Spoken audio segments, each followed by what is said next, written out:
Welcome to the 9th lecture on business process mining. In today's lecture, we are going to take a look at declarative process mining.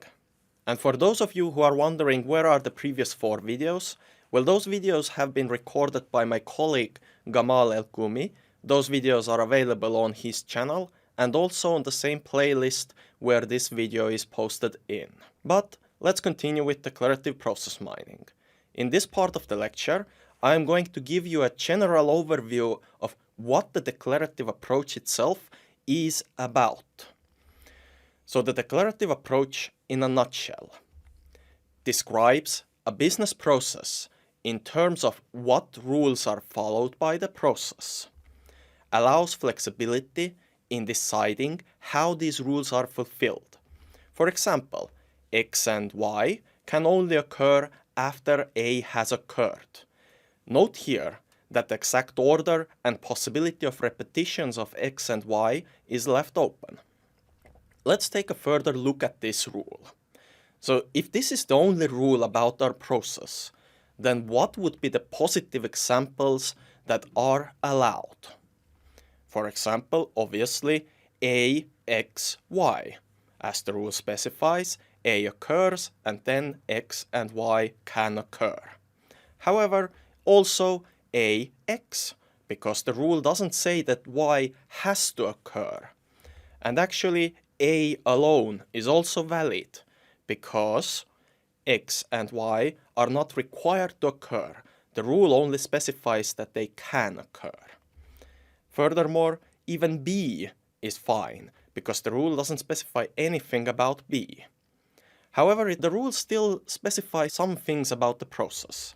So let's take a look at some negative examples. For example, X, Y, A.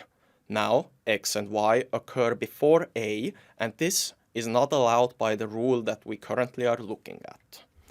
Obviously, X and Y alone, without A occurring anywhere, is also not allowed.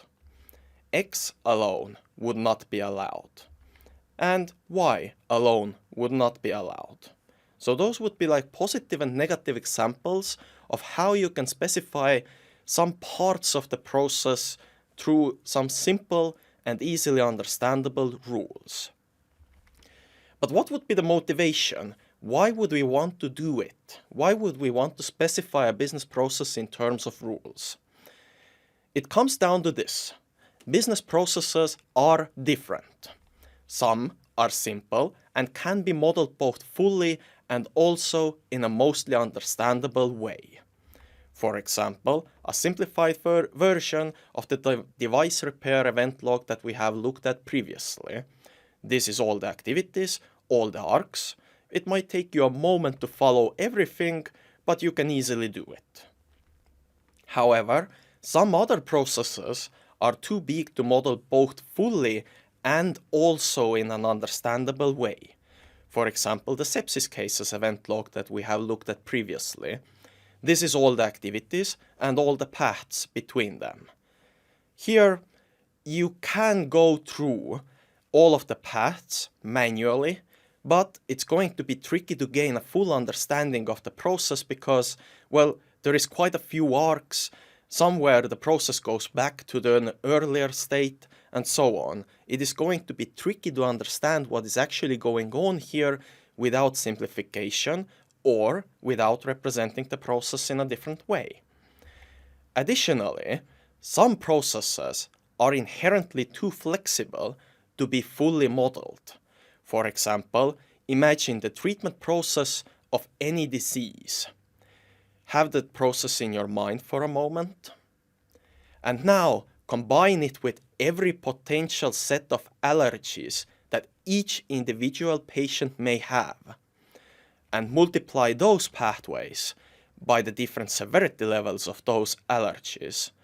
And furthermore, you could add on top of that all possibilities of pre-existing diseases, and everything like that plays a role in treating a patient. And putting all of that information into a single business process model would be undoable. But to dive a bit deeper in that direction, In the next part of the lecture, we are going to look at business process models at a conceptual level and how do we build them and how do we describe a business process through business process models.